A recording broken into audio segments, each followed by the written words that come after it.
واضح طور پہ یہ تو ہے نا کہ وہی پی ٹی آئی کے لیڈران ہم نے پورے سارٹ چلائے کہ جناب جو کچھ ہفتوں پہلے تک کہتے تھے کہ ان سے بات نہیں کریں گے، بالکل صرف اسٹیبلشمنٹ سے بات کریں گے، ان کی وقت ہی نہیں ہے، یہ کٹ پتلیاں ہیں، یہ تو بیچارے ہیں، ہم آرمی چیف سے بات کریں گے، ہم ڈی جی آئی سے بات کریں گے، ہم فوج سے بات کریں گے، وہ آج دن میں 100 دفعہ کہہ رہے ہیں ہم سب سے بات کرنے کو تیار ہیں، سب سے بات کرنے کو تیار ہیں.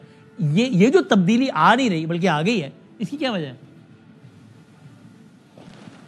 مجھے نہیں لگتا کہ آ گئی ہے تبدیلی. اچھا، اس کی وجہ یہ ہے کہ عمران خان کی آج کی گفتگو جو ہے وہ تو کہہ رہے ہیں کہ یہ کیا اخباروں میں جو چھپی خبریں میں پڑھ رہا ہوں کہ جس طرح دوستانہ ماحول ہے، خوشی خوشی کا سما ہے، گڈی گڈی ہے، یہ کیا کر رہی ہے میری پارٹی. میں اپنی پارٹی پر عدم اعتماد نہیں کر رہا، لیکن میری پارٹی جو ہے وہ اس طرح بیہیو کر رہی ہے جس طرح ہوا ہی کچھ نہیں. مطلب پارٹی کی قیادت کے رویے میں تو تبدیلی آ گئی نا، اس کی کیا وجہ ہے؟ اور اگر خان صاحب کی اپروول کے بغیر آئی ہے تو یہ تو اور حیران کن ہے. نہیں، اب 2-3 باتیں ہیں. اگر آپ کے ایک معصومانہ سوال اگر 1 منٹ رک جائے تو اس کی 2-3 وجوہات ہیں. پہلی وجہ کہ یہ حکومت کبھی نہیں چاہے گی کہ مذاکرات کرے، کیونکہ یہ حکومت جو ہے یہ اسی لڑائی جو ہے اسٹیبلشمنٹ اور پاکستان تحریک انصاف کی لڑائی کی بینیفیشری ہے، اس کے پاس ہے کچھ نہیں. اور دوسری بات یہ ہے کہ یہ آپ پردھان منتری شہباز شریف اور مکھ منتری مریم نواز کی گفتگو سنیں کہ یہ تخریب کار ہیں، دہشت گرد ہیں، اس گند کو صاف کرنا ہے. صحیح ہے. اور دوسری طرف پاکستان تحریک انصاف نے ایک بڑا اچھا سٹیپ لیا کہ 26 نومبر کے فوراً بعد یہ کمیٹی بنی، اور اس کمیٹی نے پہلی دفعہ، عمران خان تو کہہ رہے ہیں کہ جو مطالبات آج بھی عمران خان نے گفتگو میں دہرائے جو کمیٹی کی ہے، اس میں پہلی دفعہ الیکشن دھاندلی اور اس حکومت کو مانا گیا، الیکشن دھاندلی کی بات نہیں کی گئی.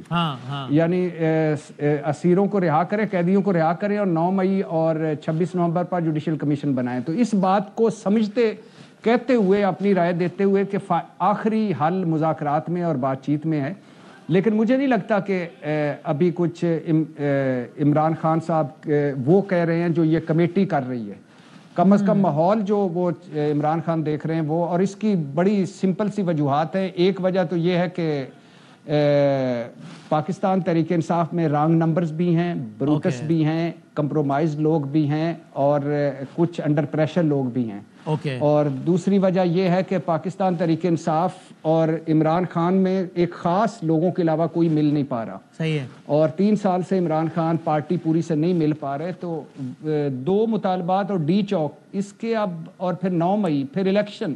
تو ابھی یہ مجھے نہیں لگتا کہ دونوں طرف سے کوئی ابھی اتنا بریک تھرو ہوگا یا کچھ ہوگا. اور نہ عمران خان اس وقت یہ چاہ رہے ہیں کہ وہ تو کہہ رہے ہیں کہ اگر یہ نہیں مانا جائے گا تو سول نافرمانی کی تاریخ پھر آگے ہے. سو الٹیمیٹلی کیا عامر صاحب یہی لگتا ہے کہ یہ تھوڑے دنوں کی بات ہے، جس طرح کچھ عرصے پہلے خان صاحب کا اچانک بیان آیا تھا کہ یعنی ان کے ذریعے علیمہ خان صاحب کے سپاہ سالار کیا کہ آج جنرل ڈائر، اس سے پہلے بھی کبھی شیخ وہ میر جعفر میر صادق، لیکن ایک اچانک 2-3 دن ہوئے تھے، انہوں نے کہا تھا سپاہ سالار ہیں، ان سے ہم درخواست کرتے ہیں کہ آپ پیچھے ہو جائیں، نیوٹرل ہو جائیں.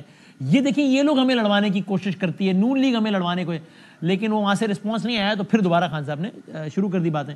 ابھی بھی یہی لگتا ہے کہ الٹیمیٹلی یہ 3-4 دن یہ معاملہ چلے گا، پھر دوبارہ پرانے کی طرح جو ہے وہ یہاں سے سختی اور وہاں سے بیان بازی شروع ہو جائے گی. پرسوں جب آئی ایس پی آر نے جو پریس ریلیز جاری کی اور 9 مئی کا ذکر کیا جنرل فیض کی انویسٹیگیشن کا، تو اسی دن 342 کا 190 ملین پاؤنڈ میں عمران خان صاحب نے کہا کہ انہوں نے ایک ریٹائرڈ جنرل کو آرمی چیف بنا دیا. یہ بات ذہن میں رکھیے. جی بالکل. کہ غصہ کہیں پہ کسی بھی صورت میں نہیں اتر رہا، ان کا ختم نہیں ہونے میں آ رہا. اور آج بھی جب وہ یہ ساری باتیں کر رہے تھے تو ان کے ذہن میں تھا کہ باہر 25 کی بجائے 50 کروڑ عوام انقلاب کے لیے ان کے ساتھ کھڑے ہوئے ہیں، اور میری پارٹی گڈی گڈی کھیل رہی ہے. اور انہوں نے شک کا اظہار کیا کہ اخبارات میں غلط رپورٹ ہوا ہے. تو جرنلسٹوں نے کہا جی یہ اخبارات نہیں، یہ ٹیلی ویژن پہ لائیو چلا ہے آپ کے لیڈروں کی تقاریر.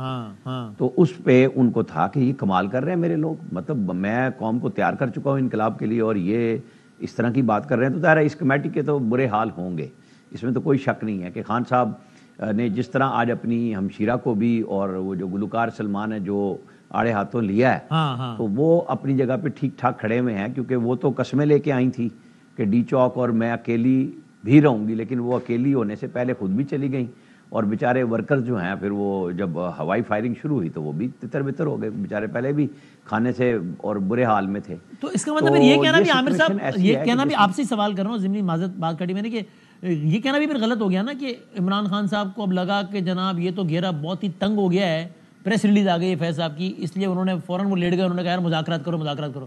نہیں، ایسا لگ رہا ہے کہ انہوں نے نہیں کہا، پارٹی والوں نے زیادہ میٹھا ڈال دیا ہے. میٹھا یا ان کو سمجھ زیادہ آ گئی ہے کہ جو کچھ ان کے ساتھ بیت رہی ہے، ان کو تو اندازہ ہے نا کہ گراؤنڈ پہ کیا ہوا ہے، اور لوگ پنجاب سے، پنڈی اسلام آباد سے کتنے نکلے تھے. کیونکہ اگر پنڈی اسلام آباد ہی باہر نکل آیا ہوتا، ایون وہ جو انصار کی اپیل ہو رہی تھی کہ کھانے پینے کے لیے، تو مجھے تو وہ انصار نظر نہیں آئے تھے جو ماضی میں آتے تھے، کیونکہ گنڈا پور صاحب تو آ کے جا چکے تھے. اور اس دفعہ جو طلسم ہوشربا کی کہانی عمر ایوب نے سنائی ہے، وہ ہالی ووڈ والوں کو یہاں پہ فلمیں بنانی چاہیے، وہ گاڑیوں کا پوچھنا چاہیے جو سیمنٹ کے بیریئرز کے اوپر سے گھومتی پھرتی ہوئی اور کنٹینروں کے بیچ میں سے نکلتی چلی گئی، وہ ترچھی ہو کے فلموں میں چل جاتی ہے گاڑی، وہ یہاں پہ چلی. تو یہ سمجھنا چاہیے خان صاحب کو کہ جس لیڈرشپ کے ساتھ وہ چل رہے ہیں وہ کہاں پہ کمپرومائزڈ ہے، کس کے ساتھ کمپرومائزڈ ہے. کیونکہ نہ تو وہ 8 گھنٹے کی کہانی سناتے ہیں، نہ 30 گھنٹے کی سناتے ہیں، اور نہ یہ اس طرح پہنچنے کی سناتے ہیں. تو اس لیے میں کہتا ہوں کہ جب تک یہ کہانی وہ نہیں سناتے، گورنر راج بھی نہیں لگ رہا. خان صاحب کو ریئل لائف کی طرف آنا چاہیے. بالکل ٹھیک ہے، ان کی بڑی مقبولیت ہے، سب کچھ ہے، لیکن وہ اسٹیبلشمنٹ کو گھٹنوں کے بل تو نہیں لا سکتے نا.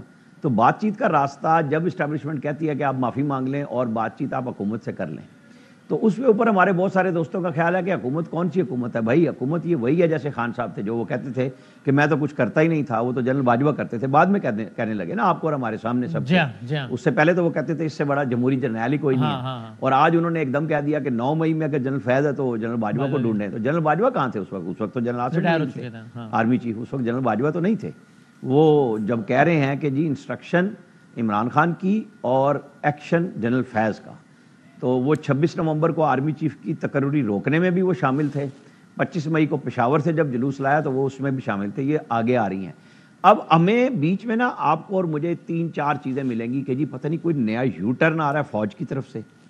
فوج مسلسل بتا رہی ہے کہ وہ اپنے اس سٹینڈ پہ کھڑی ہے کہ آپ نے انسٹالیشنز پہ حملے کیے ہیں، آپ کو اس کی طرف رجوع کرنا ہوگا. اگر آپ نہیں کر رہے تو آپ کے لیے کوئی نہیں ہے، بلکہ آپ 190 ملین پاؤنڈ کا فیصلہ بھی دیکھ لیں. اور اسلام آباد ہائی کورٹ کے اندر نئے ججز کی تعیناتی کے بعد آپ کو ایک نیا ڈویژن بینچ ملے گا جو اپیل سنے گا اس فیصلے کی. اوکے، اچھا میں